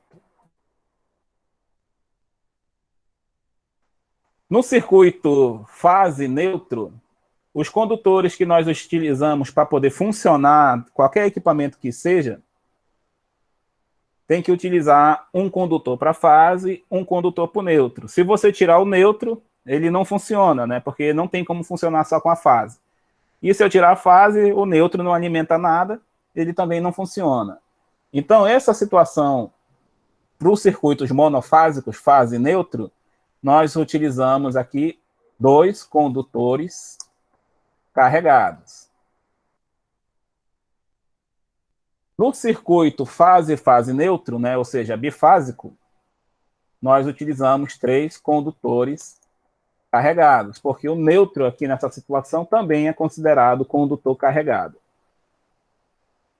Circuito trifásico sem neutro, 3 condutores carregados. Circuito trifásico com neutro. Apesar do neutro estar aqui, mas um circuito trifásico, se ele estiver bem equilibrado, o neutro ele vai ter corrente zero. Se tiver desbalanceamento, o neutro vai ter que estar condizente com as fases que estiverem sendo utilizadas. Então, nesse circuito aqui, trifásico com neutro, também é considerado 3 condutores carregados para nós estarmos observando a tabela 36. Beleza, mas o que quer dizer tudo isso? Condutor carregado, condutor... Esse número de condutores. É justamente os tipos de circuitos que nós vamos estar utilizando. Se é um circuito mono, se é um circuito bifásico, se é um circuito trifásico, com ou sem neutro. E o condutor de terra? Ou seja, o condutor de aterramento. É um condutor carregado, na opinião de vocês? Ou não?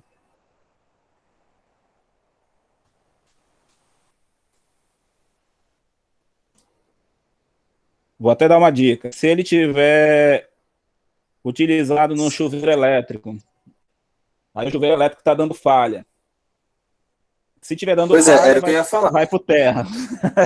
eu já estou fazendo a pergunta antes de fazerem para mim. Nessa situação que você já ia fazer a pergunta, mas como eu já estou deixando como pensamento, você consideraria um condutor carregado ou não? Já que ele está dando falha e está fluindo corrente nele. Carregado, né? O meu colega Everson que ia falar. Ou de Dirley, pode um dos dois. A princípio ele está carregado porque está tendo desvio de tensão, né, de corrente. Apesar de ele é só um condutor de proteção, então logo ele não é considerado um condutor carregado. Positivo, agora sim está certo. Essa é a resposta. Por mais que ele nessa situação de falha, né, que ele está acontecendo, condutor de aterramento é considerado condutor de proteção. Ou seja, independente de ele estar circulando corrente porque está tendo alguma falha, ou o gambiarreiro pegou o aterramento e usou como neutro, né? Ou está usando o neutro como terra, Marcelo, ele não é condutor carregado. Então, você não pode considerar ele carregado mesmo na condição de falha. Então, quando a condição de falha está acontecendo, na verdade, o condutor de proteção ele está fazendo a função dele, que é drenar toda a corrente de fuga para o aterramento. Mas a função dele é proteção. Então, ele não vai ser considerado condutor carregado, mesmo que ele esteja na condição de falha. Mesmo porque, qual é o conceito de condutor de proteção? Drenar a corrente de falha e, depois da falha, cessar essa corrente. Ok? Então, eu vou copiar agora aqui a tabela 36. Tabela 36. Vou colocar aqui em cima.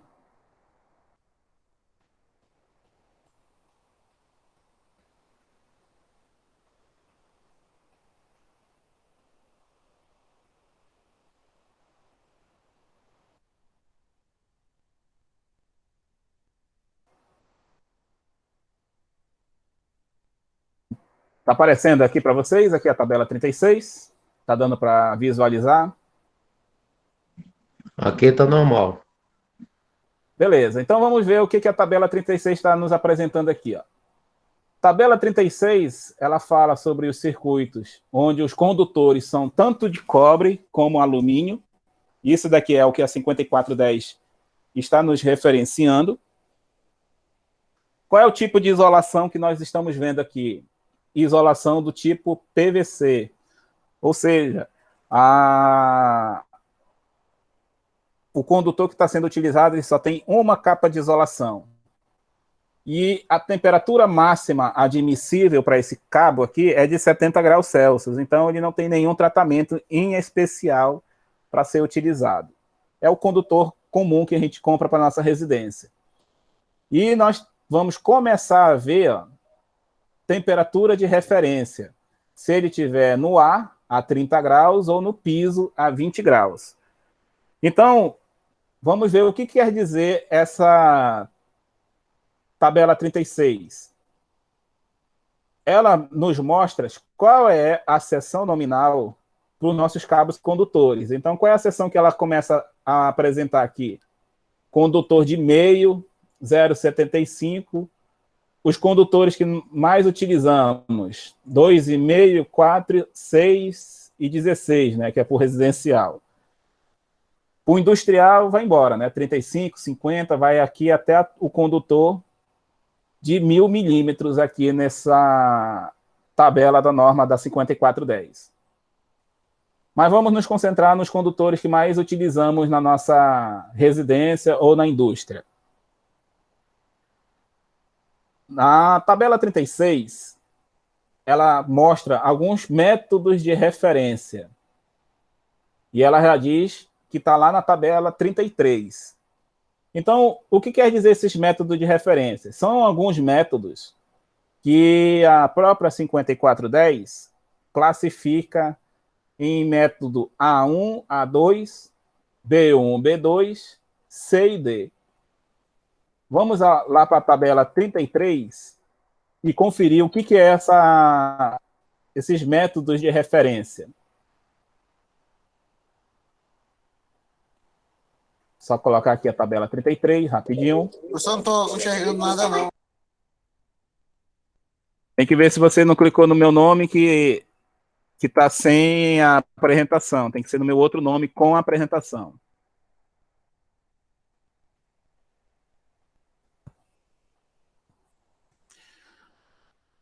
Olha aqui, ó. O que é a tabela 36? Ela nos mostra. São os tipos de linha, né, que a gente sempre vai estar utilizando. Então, vamos ver o que ela diz aqui, ó. Método de instalação, né, o número, né? Como é que é o esquema de ilustração, o que é a descrição e o método de referência. Eu vou para o método de instalação, acho que é o 33, se não me engano. Deixa eu olhar aqui rapidinho.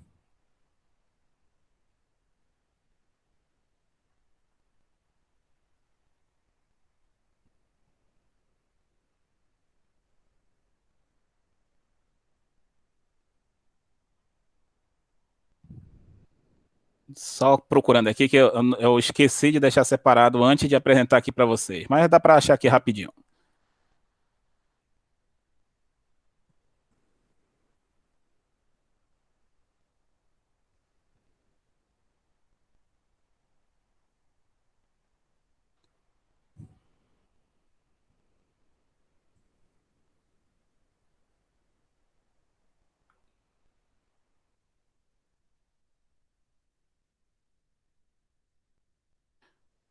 Por exemplo, aqui, ó. Cabos unipolares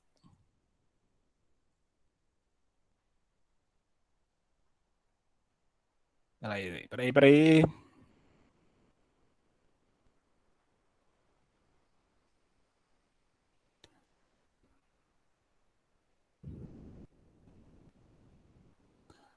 Eu não acredito que só porque eu quero apresentar agora eu não estou conseguindo achar. Achei.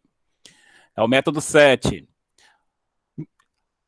E olhem esse desenho que a tabela 33 está apresentando, aqui no item 7, vou dar uma aproximada.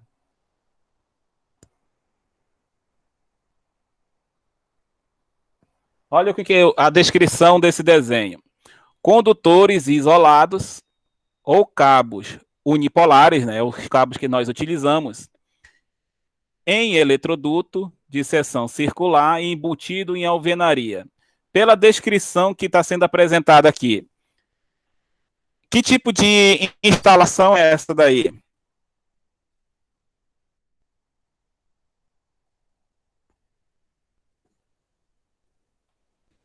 É a instalação que a gente faz na nossa residência ou em alguma construção, né? Que a gente está levantando parede, né? E coloca eletroduto, né? Direto na alvenaria. E esse eletroduto está embutido, né? E o que quer dizer isso daí, ó? Quer dizer que esse método de instalação, ele tem uma referência para a gente ir lá na tabela 36 e procurar uma coluna. Que coluna que a gente tem que procurar? B1. Ó. Por isso que quando a gente vai dizer que coluna, qual é a capacidade de condução do cabo, nós temos que sempre nos preocupar em dizer qual é a forma de instalação. Se ele está embutido na parede, se ele está embutido no solo, ou se ele está, por exemplo, aqui, ó, cabos unipolares ou cabo multipolar em bandeja perfurada, ou seja, em eletrocalhas, né? Também tem aquela instalação em leito, né, que são aquelas eletrocalhas que é espaçada, né, não é igual a perfurada. Também tem a instalação do gambiarreiro, né, condutores nus isolados sobre isoladores, né, que o cara coloca na madeira, só coloca aquele isolador e estica o fio. Também tem, até o gambiarreiro está previsto aqui na norma. Então, quando a gente pensa no tipo de instalação, nós temos que pensar como que essa instalação está sendo feita, consulta aonde ela se adequa melhor, né, aqui na tabela 33, e olha o método de referência. Como a maioria das casas possuem eletrodutos embutidos na alvenaria, nós vamos verificar que o método de instalação é o número 7 e que a referência é B1. E o que eu vou fazer com esse B1? A gente vai lá para a tabela 36. Ó. E aqui nós temos B1. Ó. Então, essa coluna aqui, ó, B1, é a que a gente vai estar olhando. Lembra da explicação de condutores carregados? Se são 2 ou são 3? Se for um circuito monofásico, nós vamos procurar 2 condutores carregados. Então, quantos amperes conduz um condutor de 2,5 com 2 condutores carregados dentro de um eletroduto embutido na alvenaria? Ele vai conduzir, olha o 2,5 e olha aqui, coluna, 2 condutores carregados. Então, aqui, pela tabela 36, são 24 amperes nessa condição. 4 milímetros, 32. 41 para o 6 e 57 amperes para o 10 milímetros. Então, foi daqui que eu tirei aqueles valores do exercício. Professor, mas se for circuito trifásico, 3 condutores carregados, e nesse caso aqui, o cabo 2,5, ele já não é mais 24 amperes, vai ser 21. Vai ser 21. 4 milímetros, 28, 6 milímetros, 36, e aí sim, 10 milímetros, 50 amperes. Então, é daí que vocês e que já estão trabalhando aí na área, já conhece até esses valores padronizados de 21, 28, 36 e 50, né, por 2,5, 4, 6 e 10, é daqui que é tirado esses valores. Mas podem ver que esses valores não são padronizados para todo tipo de instalação. Vamos voltar lá na tabela 36 e vamos ver qual é o método de referência para cabo instalado em eletrocalha. Vamos ver aqui, ó. Já estou na tabela 33. Ela está falando aqui, ó, cabos unipolares ou multipolar em bandeja não perfurada. Né? Então ele pede para olhar o método C, é aquela bandeja lisa, né, sem perfuração. Voltamos para a tabela 36. Eu acho que eu passei, e passei muito.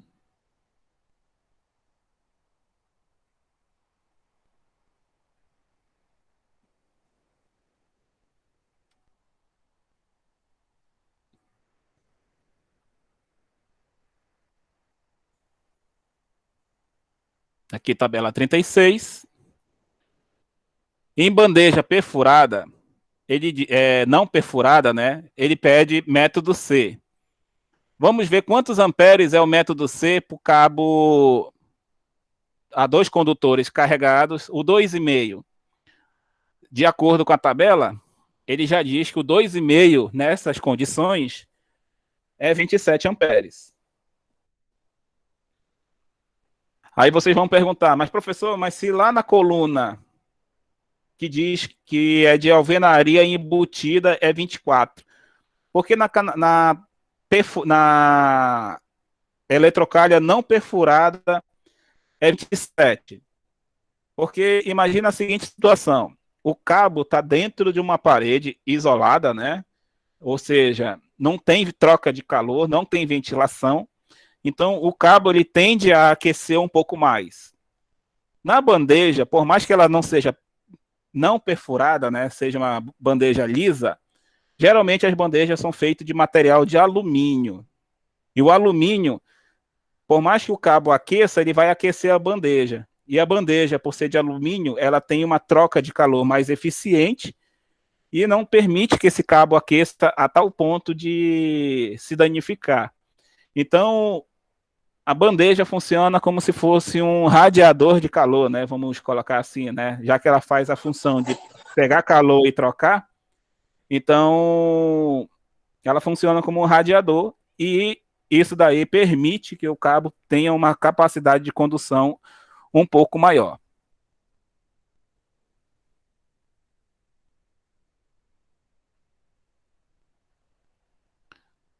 Ok, pessoal? Entendido essa questão aí de condutores carregados, esse método de referência, esses tipos de instalações que a gente está falando?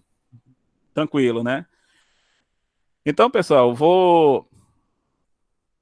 como eu passei bastante assunto teórico hoje, vou fazer a publicação do vídeo no YouTube. Eu vou parar nesse ponto aqui, onde a gente está falando da tabela 36. Vou mandar essa norma 5410 para vocês verem lá no grupo, tá? Existe também, para as mesmas especificações, na tabela 37, o cabo duplo isolado. Ou seja, é uma outra tabela com as mesmas condições, ó, método B1, onde B1 a gente já sabe que é embutido em alvenaria. Se a gente estivesse utilizando esse cabo de dupla isolação dentro da alvenaria, a 2 condutores, olha os valores agora para a corrente, ó. O duplo isolado, que a gente está acostumado a falar que o 10 milímetros é só 50 amperes, né?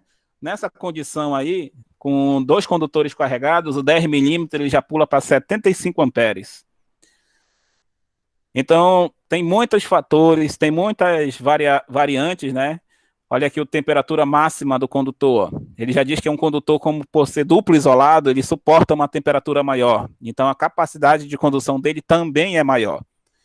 Então, aqui a gente está vendo que a questão da temperatura, ela é um fator determinante na qualidade do cabo.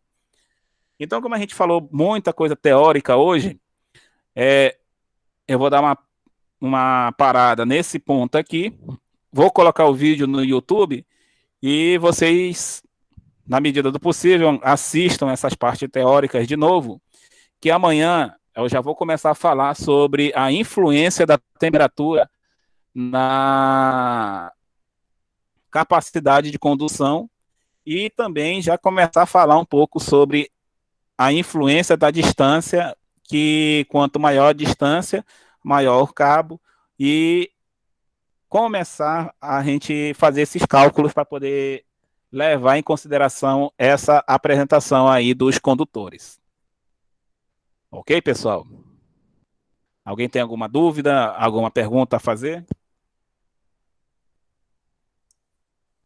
Professor, Pode fazer. só uma dúvida aí, porque geralmente quando eu vejo por aí, o pessoal coloca muito esse disjuntor de 32 num cabo de 4 milímetros. Então quer dizer que esses fatores aí tá certo?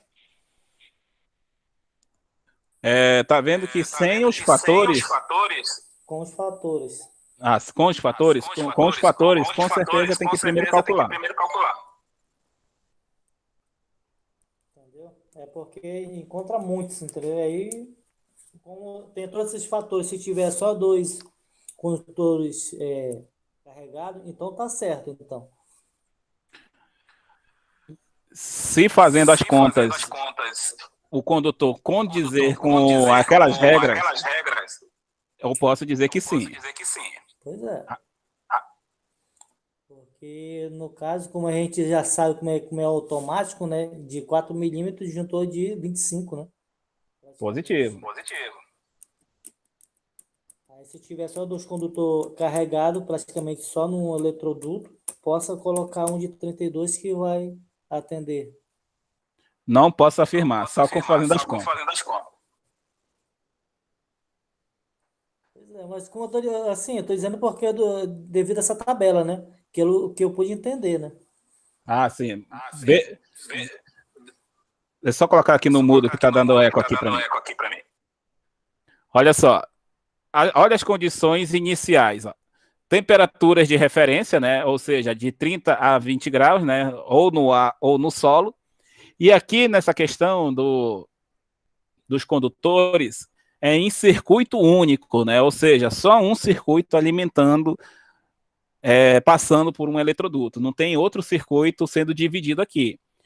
Essa tabela, ela é para a gente procurar o condutor nessas condições que a gente está vendo. Em temperatura ambiente a 30 graus e em circuito único. Mas o meu circuito tem 2, 3 circuitos a mais, né? Tem iluminação, tomada, sei lá o que tem lá. Tem vários circuitos no mesmo eletroduto. Aí a gente já tem um fator de agrupamento. A residência aqui em Manaus, né? 30 graus ambiente, aqui em Manaus é de manhã, 6 horas. Meio-dia, essa temperatura ambiente pode botar 40 graus aí, que se duvidar pode ser até mais. Temperatura ambiente aonde o cabo está instalado, tá? Não estou querendo dizer que aqui em Manaus é 40 graus o ambiente onde a gente anda. É aonde o cabo está instalado. E 40 graus pode ser alcançado facilmente. Então, vai ter agrupamento e temperatura influenciando. Com certeza, esses 4 milímetros com cabo o condutor de 4 milímetros, esses 32 amperes, vai ser um valor bem menor. Ok? Tanto é que na caixa da própria Amazon Cabos, ela vem aquela tabelinha lá, né? 2,5 é 21, 4 milímetros 28, né? Só está escrito lá. Valores de referência. Não quer dizer que sejam aqueles valores realmente.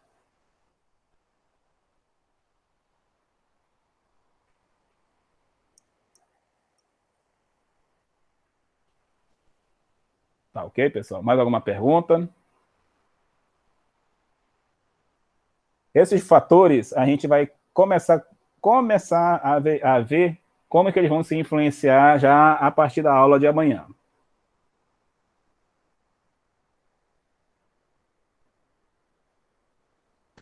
Beleza, professor. Excelente aula de hoje aí. Boa noite aí, moçada. Boa noite, professor. Beleza, pessoal. Então, boa noite a todos vocês. Daqui a pouco eu vou estar colocando essa gravação e assista essa parte teórica que é bem fundamental aí para a gente entender e compreender essas aplicações que a gente vai começar a ver.